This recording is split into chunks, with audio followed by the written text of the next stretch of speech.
Solar panel সূর্যের আলো শোষণ করছে, তা থেকে উৎপাদন হচ্ছে বিদ্যুৎ। সেই বিদ্যুতে চলছে সেচ পাম্প। ডিজেলের জন্য দীর্ঘ লাইনে অপেক্ষার বিড়ম্বনা নেই বিদ্যুতের জন্য অপেক্ষা। সোলার চালিত গভীর নলকূপ থেকে নড়াইল সদর উপজেলার তুলারামপুর এবং কালিয়া উপজেলার একটি বিলের চাষিরা বোরোসহ বিভিন্ন ফসলের আবাদ করছেন।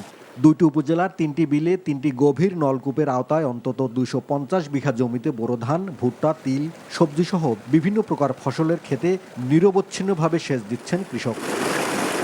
এই 3টি নলকূপ দিয়ে 16 ঘন্টায় 12 লাখ লিটার পানি উত্তোলন করা হচ্ছে। এতে একদিকে যেমন ডিজেল সাশ্রয় হচ্ছে 36 লিটার, অন্যদিকে বিদ্যুৎ সাশ্রয় হচ্ছে 132 ইউনিট। ব্লাড করার সময় দেখা যাচ্ছে সব জমিতে যে সব পুড়ে রয়েছে, সব জমিতে সোলারে যদি পানি দিয়া তাহলে দেখা যাচ্ছে আমাদের উপকার আছে। সোলার কম খরচ হয়, 100 টাকা ঘন্টা দিতে, আর মেশিনে দেওয়া লাগে 200 টাকা ঘন্টা। তেল লাগতেছে না, কারেন্ট লাগতেছে না, কোনো চিন্তা ভাবনা নেই।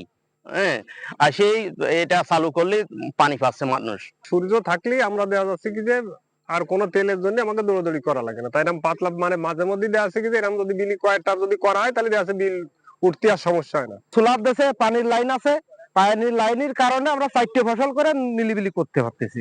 ব্যক্তি পর্যায়ে সোলার চালিত সেচ পাম্প স্থাপনে উদ্বুদ্ধ করতে কাজ করছে কৃষি বিভাগ।